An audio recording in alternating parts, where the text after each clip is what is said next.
dating strategist, and I would say an online dating success story myself. And I have my own system on how I think it works, but I'm curious to know what you discovered in your experience. Well, my experience, I guess, is limited to OkCupid, at least in terms of the online part. Well, tell me what you found through OkCupid, and give people like a little overview about how OkCupid works with their matching. So OkCupid's a free dating site. They're really low key. It's kind of humorous. There's a lot of people on it, certainly in New York, LA, San Francisco, London, a huge population. But because it's a free website, they exist on ad revenue, and every time you answer a match question, and there's tens of thousands of these questions, all submitted by users, OkCupid gives you an ad. So the match questions for them function a little bit like clickbait. So of course they want you to find and meet a great person, but then that usually means you leave the site and you don't click on ads anymore, right? So right. I love OkCupid. I think it's a great site. I've talked to one of the founders.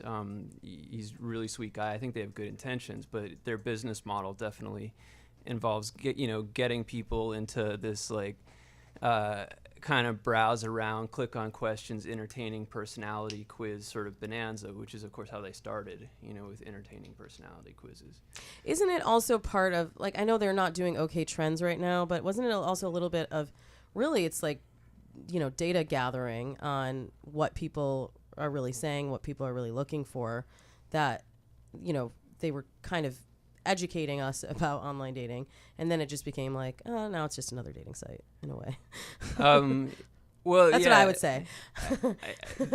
OK Trends is an awesome blog, and I mean, reading I that heard blog. It's coming back, but I don't. Yeah, the author of the blog, Christian Rutter's. Let me plug his book. I think he's got a book coming out in the next month or two, which is a synthesis of a lot of the stuff on OK Trends, and their witty analysis was one of the things that drew me to the site in the first place. Mm-hmm. And I think it drew a lot of people to the site, and then of course you go online and you start answering questions randomly, and that generally doesn't serve you very well, because the way the matching system works is for all the questions you answer, anyone that's also on the site has a match percentage with you, and that number basically it's almost a little bit like your page rank in a Google search. The higher your match percentage, the more often you're going to come up on the top of every search that anyone runs. Just the more visibility you're going to have across the site. Does that make sense? Yeah, so you set up, basically you kind of set up these dummy profiles to gather information, though. Yeah, that was kind of pimp. Thanks, Missy. So, but you weren't trying with these. It wasn't like catfish. You weren't trying with these profiles to attract women. You were more trying to figure out what they're saying to these questions so that you can rank higher, right? I was trying to amass a large data set that I could analyze with a high degree of statistical certainty. That sounded very mathy, Chris. I just wanted to get a bunch of women who'd answer questions, and I had this idea that, we're like social people, so of course we're not going to all answer questions completely differently, right? People are going to answer questions according to, their beliefs and experiences and whatever. And so one thing I found is that, when 20,000 women kind of have the OkCupid experience, what comes out of it is 7 sort of question signatures, 7 groups. And so then it was like a what women want kind of question, I just looked at a couple of profiles from these groups, and 2 of the groups were very much like, my peeps kind of. And who are your peeps, Chris? Well, just entertaining, creative people, fun to be with, open-minded. Definitely, creative and open-minded are probably 2 of my biggest priorities. So you see what these ladies are looking for, and then you go back to your real profile, and you weren't lying about things. You were just sort of focusing the information to get the result you wanted, right? Yeah. So let me say what I did that was informed by the math. So I chose which questions I was going to answer based on that. I chose which answers to those questions I would mark as acceptable. Because for every question on OkCupid, you have to answer your answer. You have to mark which answers you'd find acceptable in a match, and then you have to give the question an importance weighting. Mm-hmm. So it's a lot of math. Yeah, so my answer was honest in every case. And the other stuff, the selecting the question, the weighting the question, the selecting the acceptable answers from my mate, that was all done with machine learning. So for the people at home that maybe haven't used OkCupid, what are the kind of questions that you get asked? For the first question the site pitches you when you start a profile is, what are you more interested, love or sex? And the reason they give that to you first is it tends to divide users, and intimate encounters versus and that's good for OkCupid because the serious daters. Yeah, it helps to put you in groups with similar-minded people, and so one of the first things that jumped out, and you just needed Google to do this. You can find out that maybe 70-80% of women answer that question, at least those with public profiles. So most women answer it. They don't all answer yes or no necessarily. They just answer the question, whereas only like 25% of guys answer it. Because they don't want to let people know what they're really there for. Yeah, exactly. Yeah. Well, with OkCupid, it is a free site. And something I've said to my clients is, in general, with online dating, you kind of get what you pay for. So if someone is not paying for a membership, are you getting a less serious set of daters to choose from? You were going on looking for your wife, basically, right? Yeah. I was looking for a committed partner. I mean, yeah. Now I'm engaged. Yeah. Yay. Another online dating success story. So you weren't just like playing around with these numbers. You're really you're there for business. Do you think that was something that maybe set you apart from some of the other guys on the site that are just there to not answer that question? No, I think it's maybe a misconception that just because OkCupid is free, the people on it aren't serious. I think there's a lot of serious people on there. Oh, you guys are all shaking your heads. Whatever. I have a million stories that'll prove you're nodding your head, but I have a million stories that'll prove you wrong. But I don't know that it's necessarily it's relegated to OkCupid. It's just in general, as online dating has become more popular, you're going to find a wider range of people. So you're going to find people that are not serious, and you're going to find some people that are. Sure. And let me say, I went on, after I did this, I started getting about, 10 messages, unsolicited messages a day from women. And, and these weren't just like random women on their site. These were women that had answered questions in a similar way. And, a lot of them were, creative professionals in their early 30s, jobs like blogger, photo editor,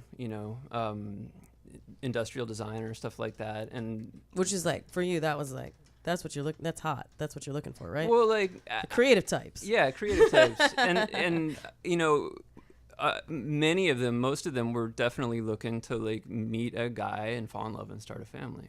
I think people are a little afraid to say it. I think that's actually the bigger problem. Even on dates, when you get to the date, if everybody's playing it so cool that nobody really knows what their real intentions are, and then you get into this casual relationship and realize, wait a minute, I was actually looking for love.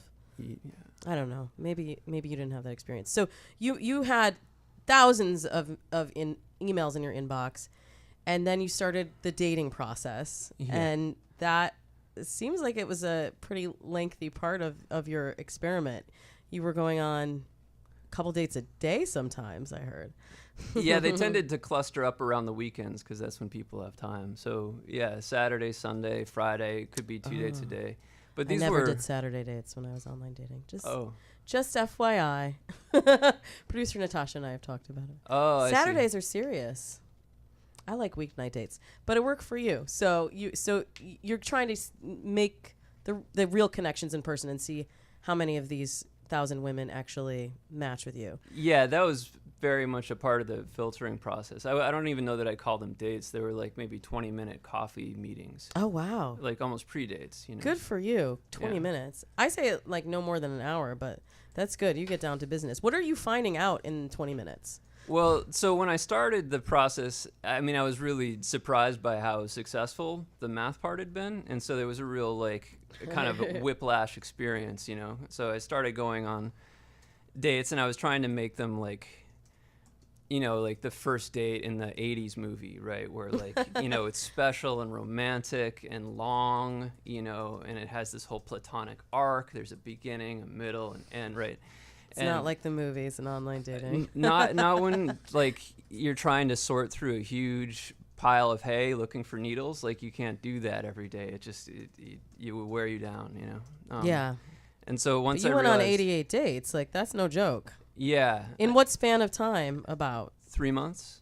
That's intense. You were like a professional dater.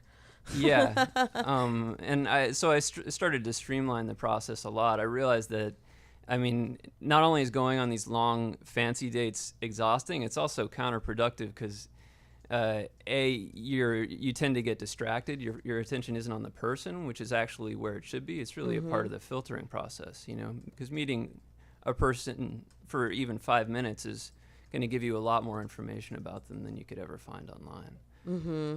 Absolutely. So, get offline as quickly as possible. Yeah, and so I realized the value of keeping it simple, because in a short, simple environment, you know, you're just going to be focused on the person. You're going to learn a lot more. You know, you're not going to be emotionally invested because it's like some long dinner that's supposed to be some way that you've got, you know, history of associations with. Yeah. It's like a business transaction. 20 minutes and you're out. Almost, yeah. How long was that 88th date with the woman that you proposed to? That was significantly longer. But the interaction from the beginning was a little different. I mean, so she, you know, messaged me. We set up a coffee date, you know, and then I was working late that night, you know, and I had OkCupid on, and she IM'd me, which is kind of unusual. You know, she's like, "Hey, what are you doing up at like 3 a.m?" And so, you know, we started hitting it off on like OkCupid chat, and then we moved our date up 24 hours and turned it into a dinner date, which was like something I wasn't, you know, had not been doing. And you hadn't even heard her voice. This is just all over. Yeah. Email and chat. Yeah, but you know, nice. Her message to me, like, she sent me her website, she sent me her Gmail address, so it was super real right from the get-go, you know. And so how soon into it did you tell her that you were doing this experiment? Well, so we met, you know, and we're sitting down and having dinner, and she's like, "Well, I have to confess something to you. You know, I changed my profile when I messaged you because I looked at your profile and I wanted to put something more real on my profile." And so she's like a she was gaming the system too in her own way. Yeah, totally. And you know, she's a prison activist. You know, she works with critical resistance. You know, and does a lot of various kinds of activism. And so she put a kind of little vignette or blurb at the top of her profile about how she got her ass handed to her, you know, at this demonstration, and she got yelled at, and that like kind of struck a chord with me. And on this date, she's like, "Well, I just put that up there for you." So it was intentionally striking a chord. So then it was like she kind of opened the door for you to say, "Well, since you mentioned it." Yeah, exactly. Yeah. And she thought it was kind of cool, I heard. Yeah, she thought it was cool. I mean, she thought it was like, you know, a little dark maybe, or cynical or something, but also hilarious. And you know, we totally hit it off, and had a really great date. And I had no game, you know, at all.